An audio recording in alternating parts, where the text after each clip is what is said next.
Hello, I'm Colum Coleman, and welcome to Historical Humans Reads, where we take primary sources and bring them to your screen. Today, we are reading the poem The Raven by one of the most famous American poets in history, Edgar Allan Poe. Poe was a 19th century novelist and poet whose writings are famous for their sense of unease and their depiction of the macabre. He died in the city of Baltimore in 1849 at the age of 40. The Raven is one of his most critically acclaimed works, alongside short stories such as The Telltale Heart and The Pit and the Pendulum. With that, let's begin. Once upon a midnight dreary, will I pondered, weak and weary, o'er many a quaint and curious volume of forgotten lore. Well, I nodded, nearly napping. Suddenly there came a tapping, as of someone gently rapping at my chamber door. "'Tis some visitor," I muttered, "tapping at my chamber door. Only this, and nothing more." Ah, distinctly I remember, it was in the bleak December, and each separate dying ember wrought its ghost upon the floor. Eagerly I wished the morrow, vainly had I sought to borrow from my book's surcease of sorrow, sorrow for the lost Lenore, for the rare and radiant maiden whom the angels name Lenore, nameless here forevermore. And the silken, sad, uncertain rustling of each purple curtain filled me with fantastic terrors ne'er felt before. So that now, to still the beating of my heart, I stood repeating, "'Tis some visitor entreating entrance at my chamber door. Some late visitor entreating entrance at my chamber door.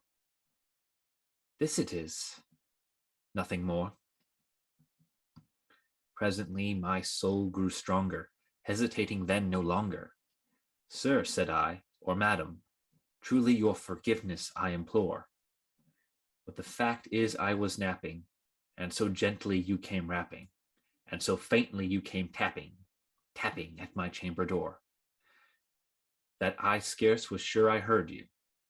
Here I opened wide the door. Darkness there, and nothing more." Deep into that darkness peering, long I stood there wondering, fearing, doubting, dreaming dreams no mortal ever dare dreamed before. But the silence was unbroken, and the stillness gave no token, and the only word there spoken was the whispered word, "Lenore." This I whispered, and an echo murmured back the word, "Lenore." Merely this, and nothing more. Back into the chamber turning, all my soul within me burning, soon again I heard a tapping, somewhat louder than before. "Surely," said I, "surely that is something at my window lattice. Let me see then what thereat is, and this mystery explore. Let my heart be still a moment, and this mystery explore. 'Tis the wind and nothing more." Open here I flung the shutter, when with many a flirt and flutter, in there stepped a stately raven of the saintly days of yore. Not the least obeisance made he, not a minute stopped or stayed he, but with mien of lord or lady, perched above my chamber door. Perched upon a bust of Pallas, just above my chamber door. Perched and sat, and nothing more. Then this ebony bird beguiling my sad fancy into smiling, by the grave and stern decorum of the countenance it wore. "Though thy crest be shorn and shaven, thou," I said, "art sure no craven, ghastly, grim, and ancient raven, wandering from the nightly shore. Tell me what thy lordly name is on this night's Plutonian shore." Quoth the raven, "Nevermore." Much I marveled this ungainly fowl to hear discourse so plainly, though its answer little meaning, little relevancy bore. For we cannot help agreeing that no living human being ere yet was blessed with seeing, bird above his chamber door, bird or beast upon the sculptured bust above his chamber door, with such a name as Nevermore. But the raven, sitting lonely on the placid bust, spoke only that one word, as if his soul in that one word he did outpour. Nothing further than he uttered, not a feather than he fluttered, till I scarcely more than muttered, other friends have flown before, on the morrow he will leave me, as my hopes have flown before. And the bird said, Nevermore.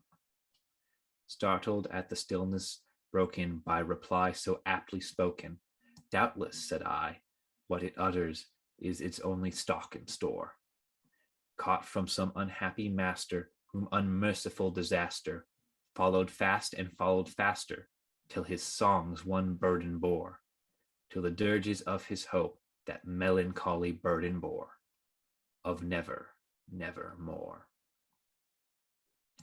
But the raven, still beguiling my sad fancy into smiling, straight I wheeled a cushioned seat in front of the bird, and bust and door. Then upon the velvet sinking, I betook myself to linking fancy onto fancy, thinking what this ominous bird of yore, what this grim, ungainly, ghastly, gaunt, and ominous bird of yore meant in croaking, Nevermore. This I sat engaged in guessing, but no syllable expressing to the fowl whose fiery eyes now burned into my bosom's core.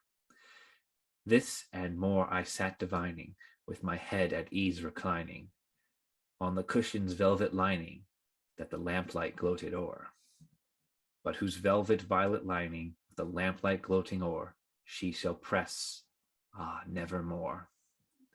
Then methought the air grew denser, perfumed from an unseen censer, swung by seraphim whose footfalls tinkled the tufted floor.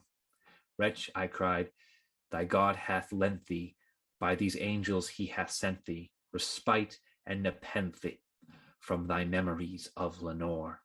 Quaff, oh quaff this kind nepenthe, and forget this lost Lenore, quoth the raven, Nevermore. Prophet, said I, thing of evil, prophet still, if bird or devil, whether tempter sent, or whether tempest toss thee here ashore, desolate yet all undaunted, on this desert land enchanted, on his home by horror haunted, tell me truly, I implore, is there balm in Gilead? Tell me, I implore. Quoth the raven, Nevermore. Prophet, said I, thing of evil, prophet still, if bird or devil, by the heaven that bends above us, by that God we both adore, tell this soul with sorrow laden, if within distant Aden it shall clasp a sainted maiden whom the angels name Lenore, clasp a rare and radiant maiden whom the angels name Lenore. Quoth the raven, Nevermore. Be that word our sign imparting, bird or fiend, I shrieked upstarting, get thee back into the tempest and the night's Plutonian shore.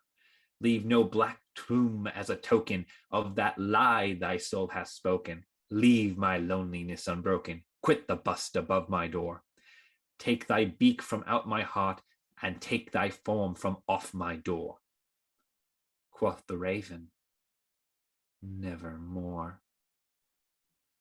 And the raven, never flitting, still is sitting on the pallid bust of Pallas just above my chamber door, and his eyes have all the seeming of a demon's that is dreaming, and the lamplight o'er him streaming throws his shadow on the floor. And my soul from out that shadow that lies floating on the floor shall be lifted never more. This has been The Raven by Edgar Allan Poe on Historical Humans Reads. If you enjoyed this video and would like to hear more excerpts from original texts, please follow or subscribe to us on your platform of choice. If there's a work you would like to hear, be sure to like the video and leave a comment below. Thanks for listening.